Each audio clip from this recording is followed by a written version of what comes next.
Hello student, last video में हम change in profit sharing ratio का फोर्थ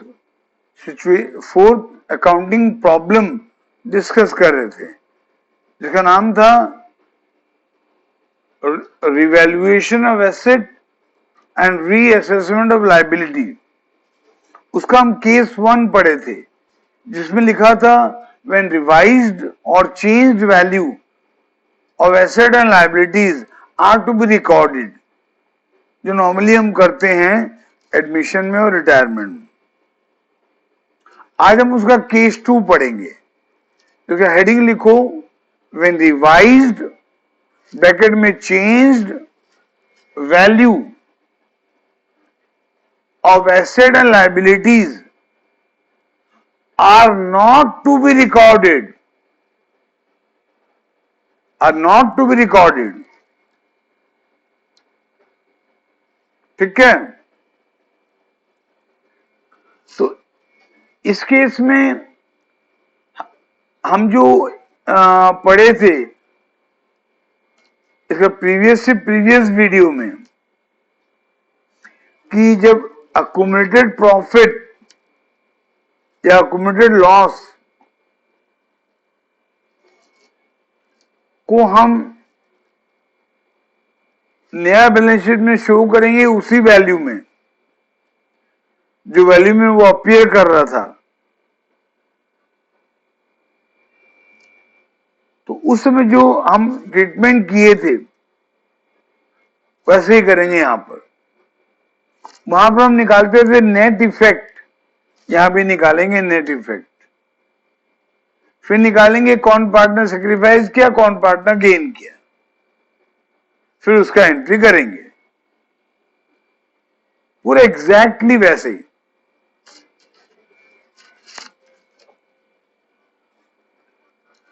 देखो, in this case we will follow 3 steps. वहां भी 3 स्टेप में आपको बताया था, 4 step, sorry. In this case we will follow 4 step. Step 1, calculate the net effect of revaluation. Step 1, calculate the net effect of revaluation. Step 2, find the sacrifice or gain of profit share of each partner। आपको ये निकालना है कि कौन partner gain किया, कौन partner sacrifice किया because of the change in profit sharing ratio. Step 2 में। स्टेप 3 में calculate the proportionate amount of net effect of revaluation. ये बताऊंगा कैसे करते हैं, एक नंबर जब कराऊंगा तब बताऊंगा, खाली हेडिंग लिख के रखो, calculate the proportionate amount of net effect of revaluation. बहुत इजी है। स्टेप 4 में pass the necessary journal entry. Step 4 में दो सब केस आएगा। बिट 1, फॉर प्रॉफिट ऑन रिवैल्यूएशन, अगर रिवैल्यूएशन के कारण प्रॉफिट हो रहा है तो एंट्री होगा जो नॉर्मली होता है, gaining partners capital account debited to sacrificing partners capital account. अब इसका B, for loss on revaluation, मैं ये पहले बता चुका हूं प्रीवियस टू प्रीवियस वीडियो में। अगर लॉस होगा तो एंट्री उल्टा हो जाएगा, वहां भी बताया था आपको। यहां पर एंट्री होगा sacrificing partners capital account debited to gaining partners capital account. अब ये चारों स्टेप को डिटेल में समझने के लिए एक नंबर करते हैं। टीएस ग्रेवल का पेज नंबर 4.25, इलस्ट्रेशन 16। यहां देखो ए बी और सी तीन पार्टनर हैं, उनका रेशियो है 5:3:2 और they decided to share future profits and losses in the ratio of 2:3:5. That means they change the ratio with effect from 1st April 2020. They also decide to record the effect of the following revaluation without affecting the book value of asset and liability. मतलब asset और liability का book value effect नहीं होना चाहिए, मतलब पुराना balance sheet में जो वैल्यू था नया बैलेंस शीट में वही वैल्यू रहेगा। फिर नीचे लिखा है by passing an adjustment entry, आपको सिर्फ एक ही एंट्री पास करना है वो इफेक्ट को एडजस्ट करने के लिए। फिर आपको कुछ एसेट कुछ लायबिलिटी का बुक वैल्यू भी दिया है और रिवाइज्ड वैल्यू भी दिया हुआ है, और नीचे और एक बार लिख दिया है पास नेसेसरी सिंगल एडजस्टमेंट एंट्री। ठीक है, तो हाँ, स्टेप 1 में मैं आपको क्या लिखाया था? स्टेप 1 में मैं आपको लिखाया था कि आप नेट इफेक्ट फाइंड करो। अब क्या फाइंड करो? Net effect.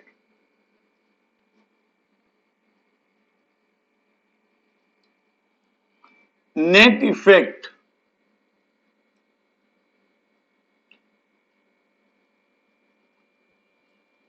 ठीक है। अब देखो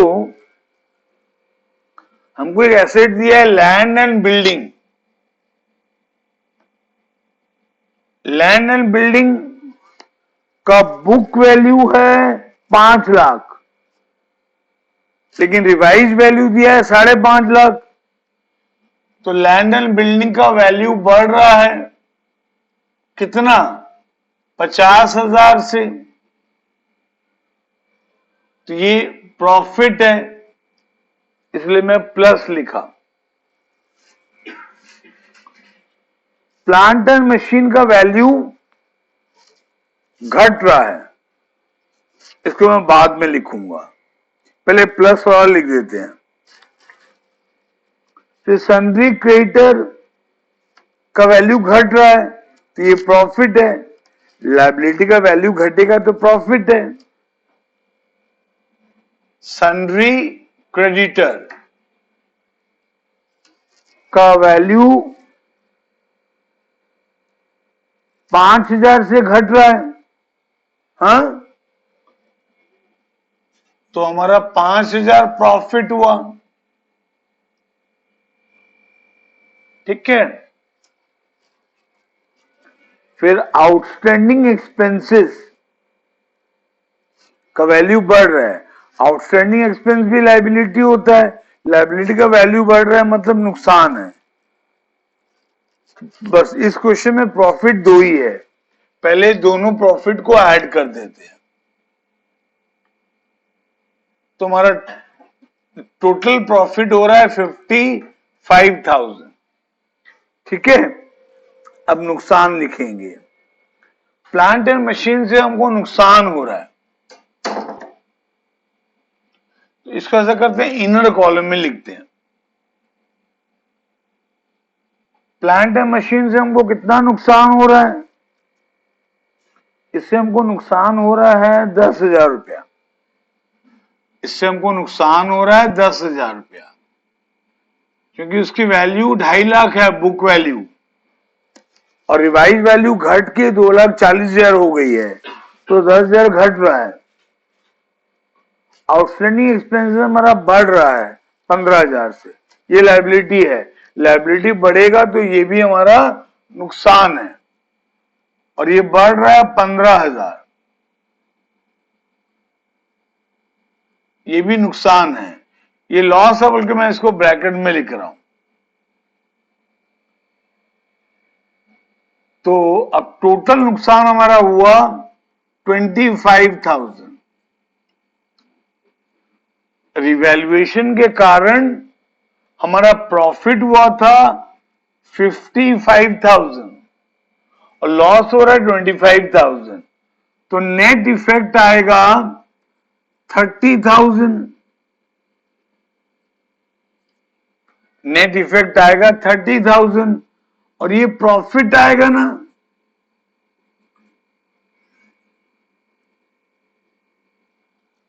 हो गया, ये स्टेप 1 हो गया, नेट इफेक्ट निकल गया। अब स्टेप 2 में क्या निकालने के लिए बोला हूं, हमको ये फाइंड आउट करना है स्टेप 2 में कि कौन सा पार्टनर गेन किया और कौन सा पार्टनर सेक्रीफाइस किया, ये आपको निकालना आता है। देखो यहां एबीसी 3 पार्टनर है, ए का सेक्रीफाइस, ए का सेक्रीफाइस,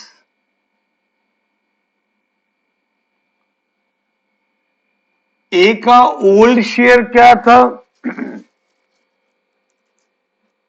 5/10। ए का ओल्ड शेयर क्या था 5/10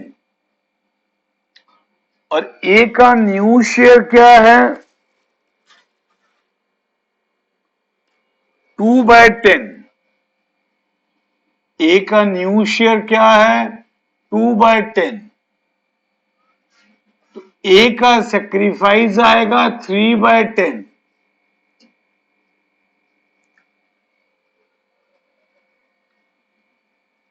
है ना, ए का ओल्ड शेयर ज्यादा था, न्यू शेयर कम है, इसका मतलब वो सेक्रीफाइस किया। फिर निकालोगे बी का सेक्रीफाइस,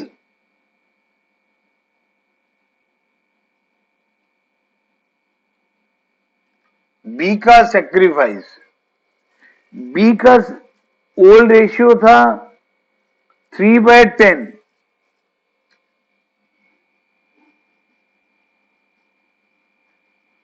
और न्यू रेशियो भी शायद उसका 3/10 है, न्यू रेशियो भी उसका 3/10 है।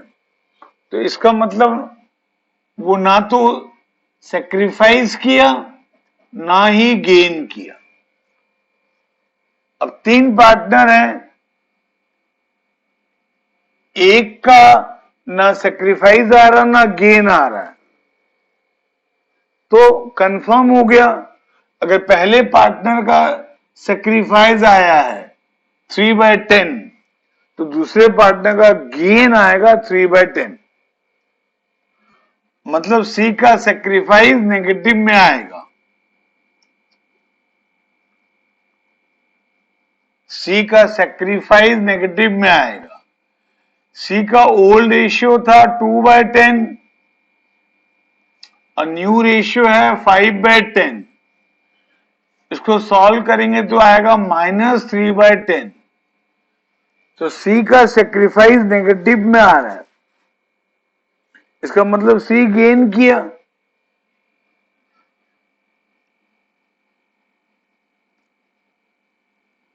सी का गेन हो जाएगा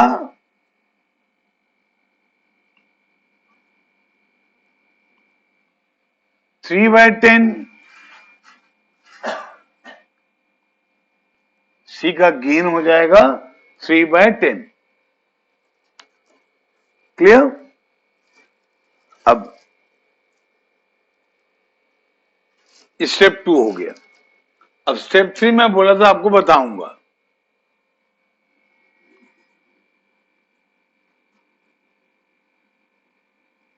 स्टेप 3 बहुत इजी है, इसमें क्या निकालने के लिए बोला था मैं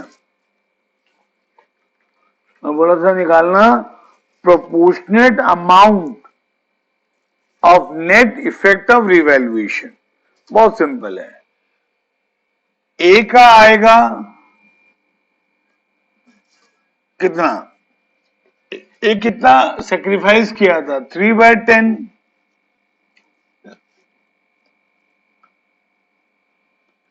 और ये नेट इफेक्ट इसमें इंटू कर देना।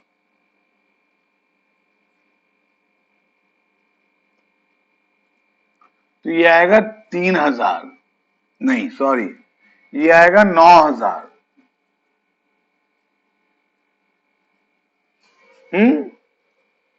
ठीक है। फिर बी का तो आएगा नहीं, क्योंकि उसने ना सेक्रीफाइस किया है ना गेन किया है।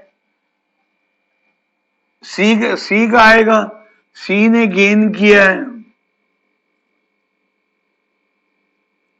तो सी का गेन 3/10 है, तो 3/10 निकालोगे नेट इफेक्ट का।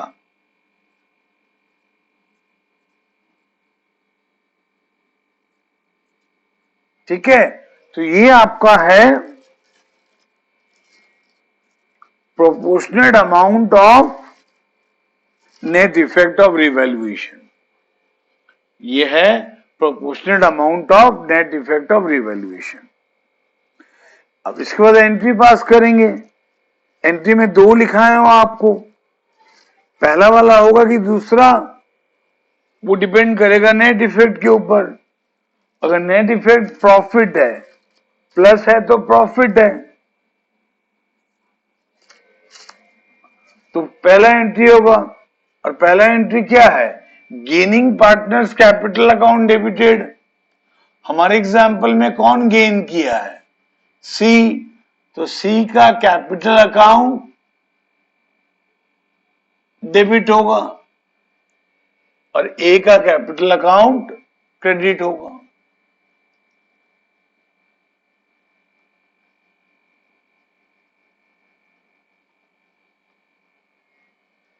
है ना? और ये आएगा 9,000।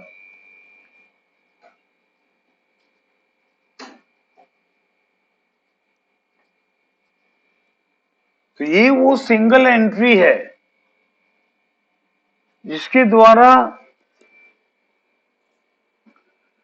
जो लॉस हुआ है या प्रॉफिट हुआ है बिकॉज ऑफ रिवैल्यूएशन, उसमें से जितना शेयर जिस पार्टनर को मिलना चाहिए वो मिल गया, और एसेट और लायबिलिटी का वैल्यू भी चेंज नहीं हुआ, क्योंकि हमने तो रिवैल्यूएशन अकाउंट बनाया ही नहीं। तो एसेट लायबिलिटी उस रिवैल्यूएशन में आया ही नहीं, तो उसका वैल्यू चेंज हुआ ही नहीं, लेकिन इफेक्ट हो गया, जिस पार्टनर को जितना मिलना था मिल गया। ठीक है, तो ये आप समझ गए रहोगे, बहुत इजी है। ठीक है, थोड़ा प्रैक्टिस करना, अगर डाउट है तो क्लियर हो जाएगा। फिर भी अगर डाउट रहेगा तो मेरे को बोलना, फोन करना। इस टॉपिक का होमवर्क लिखो, इलस्ट्रेशन 16,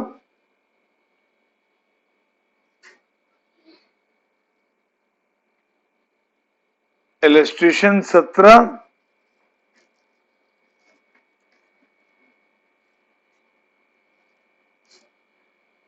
इलस्ट्रेशन 18,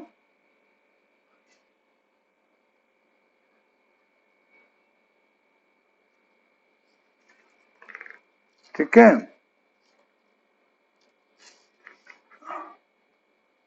इलस्ट्रेशन 19, ठीक है।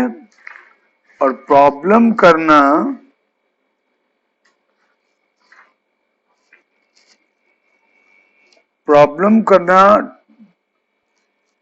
पेज नंबर 4.43 में है, 23 नंबर और 24 नंबर। ठीक है,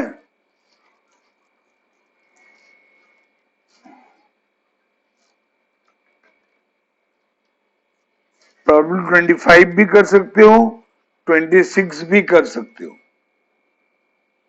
27 भी कर सकते हो। ठीक है, अगर इस साल मतलब 2020-21, आपको मालूम है बिकॉज ऑफ कोरोना वायरस कोविड-19 के कारण आपका सिलेबस कम कर दिया गया है। तो इस साल का सिलेबस के हिसाब से 2020-21 का सिलेबस के हिसाब से इतना ही पढ़ना है, ठीक है। इसमें और एक केस बचा है एडजस्टमेंट ऑफ कैपिटल, वो इस साल का सिलेबस से डिलीट हो गया है, ठीक है। मैं इसका वीडियो वैसे बनाऊंगा नेक्स्ट क्लास में, तो नेक्स्ट वाला वीडियो आपकी इच्छा है, अगर आप फ्यूचर के लिए पढ़ना चाहते हो तो पढ़ सकते हो, नहीं तो अवॉइड भी कर सकते हो, ठीक है। ओके बच्चे कौन। अच्छा सुनो, और एक बात सुनो, इसमें जो इवैल्यूएशन क्वेश्चन दिया है पेज नंबर 4.45 में, पेज नंबर 4.45 में जो इवैल्यूएशन क्वेश्चन दिया है, सिर्फ 2 नंबर है, वो कर लेना। फिर उसी पेज में जो ऑब्जेक्टिव टाइप क्वेश्चन दिया है, पहले दिया है ट्रू और फॉल्स, नहीं तो आंसर दिया उसका, ऑब्जेक्टिव क्वेश्चन पहले दिया हुआ है।